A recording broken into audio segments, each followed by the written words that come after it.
Exam করে না বাড়ি থেকে বেরোনোই হচ্ছিল না। যাই হোক, এক্সামটা শেষ হওয়ার পরই বাড়ি থেকে বেরোনোর জন্য একদম মনটা উথাল পাথাল করতে থাকে। তাই জন্যই গাড়িতে করে ঘুরতে বেরিয়ে গেলাম। যাই হোক, বুঝতে পারছিলাম না যে কোথায় যাব। প্রথমে বললাম যে চল আগে বেরিয়ে একটু রাস্তায় হাওয়া খেতে থাকি, তারপর দেখছি কোথায় যাব। তারপর গাড়িতে হাওয়া খেতে থাকি আর গান শুনতে থাকি। আলাদাই একটা ফিল আসছিল। কিন্তু দেখো তো তোমরা এই রাস্তাটা চিনতে পারো কি না? আমাদের ব্যারাকপুরের এইদিকে যারা থাকে তারা কিন্তু এই রাস্তাটা ভালোভাবেই চেনে, ব্যারাকপুর বা কাকিনাড়ার দিকে।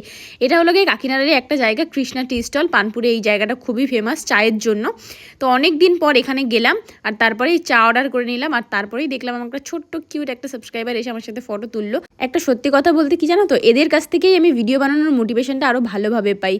থ্যাংক ইউ ভাই। আমি জানি না তোমার নাম কি। তারপর চা খেয়ে সোজা আবার গাড়িতে করে গান শুনতে শুনতে বাড়ি আসছিলাম। তারপরই মনে হলো যে না, একটু গঙ্গা থেকে ঘুরে যাই, তাই জন্য একটু গঙ্গায় চলে গেলাম হাওয়া খেয়ে। তারপর আবার গাড়িতে করে সোজা চলে আসলাম ভালোমান বাড়িতে। তারপর ওখান থেকে বাড়ি। টাটা বাই বাই, দেখা হচ্ছে নেক্সট মিনি ব্লগে।